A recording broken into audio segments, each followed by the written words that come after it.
प्रसाद जी का जन्मदिन था। हम तो सबसे पहले ईश्वर से कामना करते हैं कि वो स्वस्थ रहें, ठीक रहें। लेकिन लालू जी, कल आपका जन्मदिन था और एक दिन पहले आपने बिहार में ऐसा एक ट्वीट कर दिया कि तो खौफ पैदा कर दिया आपने कि बिहार में 65,000 हत्या हुई है और बिहार पुलिस पर आपने सवाल उठा दिया कि बिहार पुलिस कामचोर है।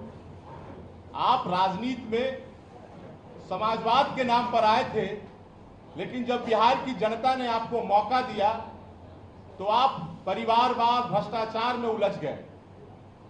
और कल आपका जन्मदिन था तो मैंने एक चीज देखा कि कल जब आप केक काट रहे थे तो तलवार से केक काट रहे थे। मुझे चिंता हुई कि आपने अभी हाल में ही किडनी ट्रांसप्लांट कराया है, क्या वो तलवार सैनिटाइज था कि नहीं था, हो सके कहीं इन्फेक्शन हो जाए। कोई देखभाल करने वाला आपका नहीं था ना। तो तेजस्वी जी अभी तक आपके जन्मदिन पर एक ट्वीट तक अभी तक नहीं किए। आखिर ऐसी कौन सी कारण है कि लालू जी आपसे, आपके भाई तेजस्वी जी दूरी बनाए हुए, आपके पुत्र बेटा आपके दूरी बनाए हुए हैं। और आप जब अपराध पर बोलते हैं तो मुझे बड़ा ही आश्चर्य होता है। हम तो पहले आपको सलाह देंगे कि यहां बिहार में आदरणीय नीतीश कुमार जी ने माता पिता भरण पोषण योजना चलाया है। आप आवेदन दीजिए, आपका भी ख्याल रखा जाएगा। लेकिन आप अपराध पर बोल रहे हैं। अरे आपके समय अपराध करने वाले को मेडल दिया जाता था। जो जितना बड़ा अपराधी होता था वो आपके समय उतना बड़ा आपके दल में नेता होता था, उसे एमपी एमएलए का टिकट दिया जाता था। और आप आज अपराध पर बोल रहे हैं। आपके समय बिहार में अपराध के क्या हालात थे? लोग घर से निकल नहीं पाते थे। रात की बात छोड़ दीजिए, दिन में भी नहीं निकल पाते थे। आज लोग पटना में डबल डेकर जा रहे हैं, रात में आनंद लेने जा रहे हैं, सेल्फी खिंचा रहे हैं, मरीन ड्राइव वहां जाते हैं, सब परिवार चाय कॉफी का आनंद ले रहे हैं। रात में लोग मूवी देखने जाते हैं, दिन भर काम करके आते हैं, रात में मूवी देखने जाते हैं। और बिहार के किसी जिले में रात को अगर किसी को आपातकाल आ जाए तो बेफिक्र होकर वो जाते हैं, वो डरते नहीं है। आप जातीय नरसंहार में बिहार को उलझा दिए थे। बिहार में डॉक्टर, इंजीनियर, उद्योगपति दहशत के कारण बिहार से भाग रहे थे। और आज इसी बिहार में बिहार बिजनेस कनेक्ट हो रहा है और देश के कोने कोने से डॉक्टर, इंजीनियर, उद्योगपति यहां निवेश करने आ रहे हैं। यह नीतीश कुमार जी का मॉडल है। आपके समय लोग यहां से भाग रहे थे और नीतीश जी के समय देश के कोने कोने से लोग आ रहे हैं। तो हम तो इतनी ही बात कहेंगे। आज माननीय नीरज भैया आपको इस प्रेस वार्ता की जितने भी विस्तार से बातें वो आपके समक्ष रखेंगे। इसके पहले हम अरविंद भैया को बोलते हैं, वो भी कुछ बात आपको समक्ष रखेंगे। बहुत बहुत धन्यवाद मनीष जी। इस प्रेस वार्ता में उपस्थित पार्टी के मुख्य प्रवक्ता, बिहार विधान परिषद के सम्मानित सदस्य, बड़े भाई आदरणीय नीरज कुमार जी, इस संवाददाता सम्मेलन में उपस्थित प्रिंट एवं इलेक्ट्रॉनिक मीडिया के सभी साथियों, आप सभी भाइयों का हार्दिक स्वागत है। जैसा कि विषय प्रवेश कराते हुए भाई मनीष जी ने बताया है कि आदरणीय लालू प्रसाद जी ने बगैर कोई तथ्य दिए हुए, बगैर कोई आंकड़ा दिए हुए बिहार में 65,000 आपराधिक घटनाओं का उन्होंने जिक्र किया।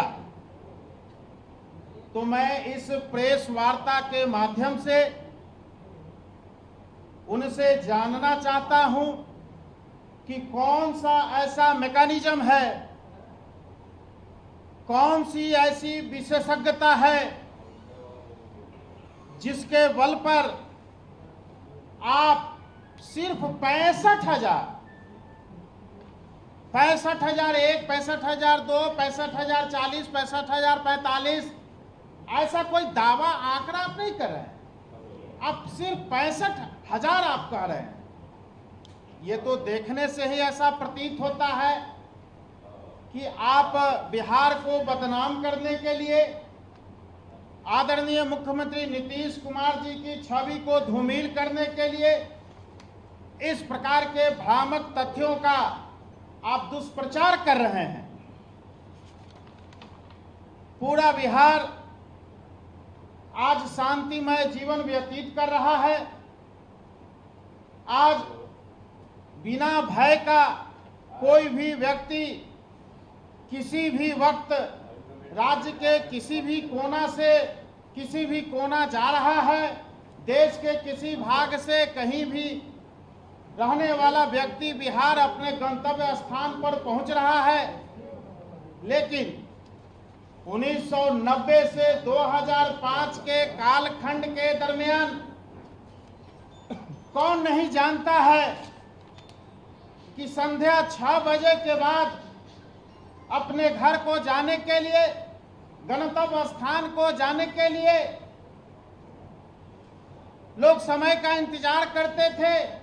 और कोई आदमी अगर हिम्मत कर करके चला भी जाता था, बीच रास्ते में उनके साथ आपराधिक घटनाएं हो जाया करती थी। उस काल के लोग इस बात को जानते हैं, जिन्होंने उस दर्द को झेला है, उस पीड़ा को झेला है। आप तमाम मीडिया के साथियों से मैं आग्रह करना चाहता हूं कि आपकी भी जिम्मेवारी है इस तथ्य को उभारना। लेकिन उसके पहले उन्होंने जो कुछ सवाल किया है, उनके 15 वर्षों के शासनकाल में पुलिसकर्मियों की कैसे हत्याएं हुई, 2-3 वानगी मैं बताना चाहता हूं। मुंगेर जिला एसपी के पद पर तैनात थे के सुरेंद्र बाबू। अपराधियों ने, नक्सलियों ने बम से ब्लास्ट कर उनकी हत्या कर दी। यह वर्ष था 2005 का, लालू राबड़ी के शासन का। हमारे राज्य में एक भी एसपी की हत्या नहीं हुई है पिछले 20 वर्षों के दरमियान। यह कौन सा शासन था लालू जी? उस शासन में एसपी की हत्या कर दी गई थी। दूसरा, 20 जनवरी 1996 को नक्सलियों ने एक थाना पर हमला किया और 5 पुलिसकर्मियों को जिंदा जला दिया गया। नक्सलियों ने पुलिस पर हमला किया और 5 पुलिसकर्मियों को जिंदा जला दिया। ये तो लालू राबड़ी का वानगी मात्र है। उस 15 वर्षों के कालखंड में 24 घंटे के अंतराल में 2 विधायकों की हत्या कर दी जाती है। पटना में ब्रज बिहारी प्रसाद का IGIMS हॉस्पिटल में हत्या कर दी जाती है और पूर्णिया में विधायक अजीत सरकार की हत्या कर दी जाती है। फिर उसके कुछ दिनों के बाद मोतिहारी में विधायक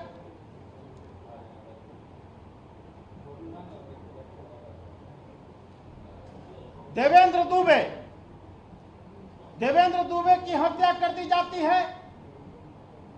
3 विधायकों की हत्या। उसके पहले मसरख के विधायक अशोक सिंह की हत्या कर दी जाती है।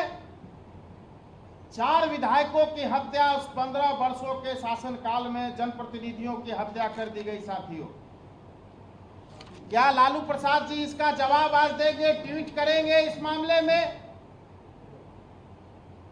जनता को बताएंगे? कदापि नहीं बताएंगे। और तो और, कल लालू प्रसाद जी का जन्मदिन था। लालू प्रसाद जी की बड़ी पुत्री श्रीमती मीसा भारती जी के जन्मदिन के जश्न में उस समय के पटना में जितने भी कार के बड़े शोरूम थे, उन सभी बड़े शोरूम से कार उठा लिए गए।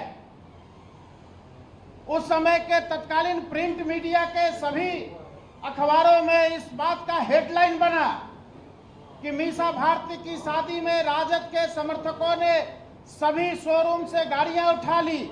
क्या आज ऐसा कहीं हो रहा है? तो फिर किस बात का लालू प्रसाद जी आप बिहार में जो सुशासन के राज में शांति स्थापित है, विकास के काम हो रहे हैं, राज्य को कल ही आदरणीय मुख्यमंत्री नीतीश कुमार जी ने डबल डेकर की सौगात दी और अगस्त महीने से बिहार को पहला मेट्रो रेल मिलने जा रहा है। यह सब काम आदरणीय मुख्यमंत्री नीतीश कुमार जी कर रहे हैं, लेकिन आपके काल में सिर्फ अखबारों में अपराध की घटना, अपराध से संबंधित खबरें छपा करता था, आपराधिक घटनाओं का भरमार हुआ करता था उस समय के समाचार पत्रों में। आज सुशासन स्थापित है बिहार में, लॉ एंड ऑर्डर स्थापित है साथियों। अब मैं ज़्यादा कुछ ना कहते हुए मैं अपनी पार्टी के मुख्य प्रवक्ता आदरणीय बड़े भाई नीरज कुमार जी से आग्रह करते हैं कि वो आप लोगों को संबोधित करें। आदरणीय नीरज कुमार जी।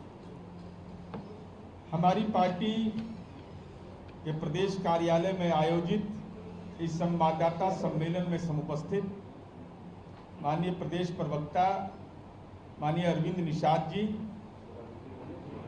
माननीय Manish Yadav ji, electronic, print, digital media के सम्मानित साथियों, हम लोग अब लालू जी की चर्चा नहीं करना चाहते हैं, क्योंकि अब लालू जी ने ताजपोशी कर दिया अपने बेटा का।